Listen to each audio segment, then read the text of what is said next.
पिशावरी चप्पल के बाद डेरा गाजी खान में हाथ से तैयार की जाने वाली डेरेवाल चप्पल अपनी अलग पहचान रखती है। चमड़े से बनी लश्कारे मारती डेरेवाल चप्पल मुल्क भर में मकबूल है। डेरेवाल चप्पल को चमड़े से तैयार किया जाता है। माहिर कारीगर दिन में 5 से 6 चप्पल के जोड़े तैयार कर लेता है। कारीगरों का कहना है कि चप्पल बनाने में चमड़ा, टायर और मजबूत धागा दरकार होता है।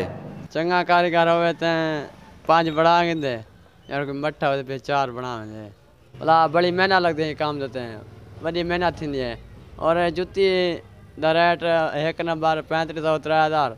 डेरेवाल चप्पल को शहरी शलवार कमीज के साथ बड़े शौक से पहनते हैं। मुख्तलिफ डिजाइन से आरास्ता चप्पल का जोड़ा 3500 से 3000 तक मिल जाता है। मजबूती और डिजाइनिंग की वजह से डेरेवाल चप्पल को न सिर्फ पाकिस्तान में बल्कि बैरून मुल्क भी पसंद किया जाता है। कैमरामैन मोहम्मद आरिफ के साथ तारिक मसवानी, पब्लिक न्यूज, डेरा गाजी खान।